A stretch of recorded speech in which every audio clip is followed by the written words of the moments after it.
दरवर्षी पावसाळ्यात वसई विरार दरम्यान रेल्वे रुळांवर पाणी साचून रेल्वे वाहतूक ठप्प होत असल्याच्या पार्श्वभूमीवर पश्चिम रेल्वेने स्थानकांची उंची वाढवण्याचा प्रस्ताव मांडला आहे.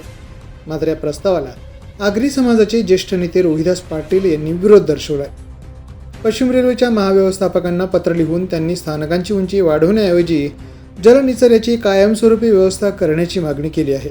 पाटील यांच्या मते स्थानकांची उंची वाढवल्यास रेल्वे रुळांवरील पाणी नागरी वस्त्यांकडे वळेल आणि स्थानक परिसरात राहणाऱ्या नागरिकांना अधिक मोठ्या पाणी साचण्याच्या समस्येला सामोरं जावं लागू शकतं.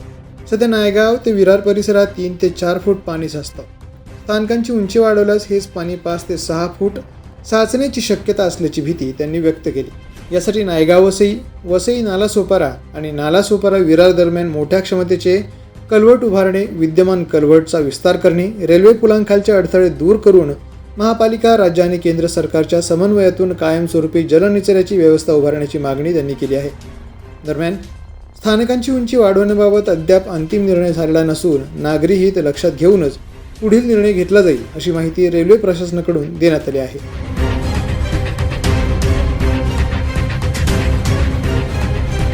पोलीस न्यूजसाठी नितीन पाटील, वसई.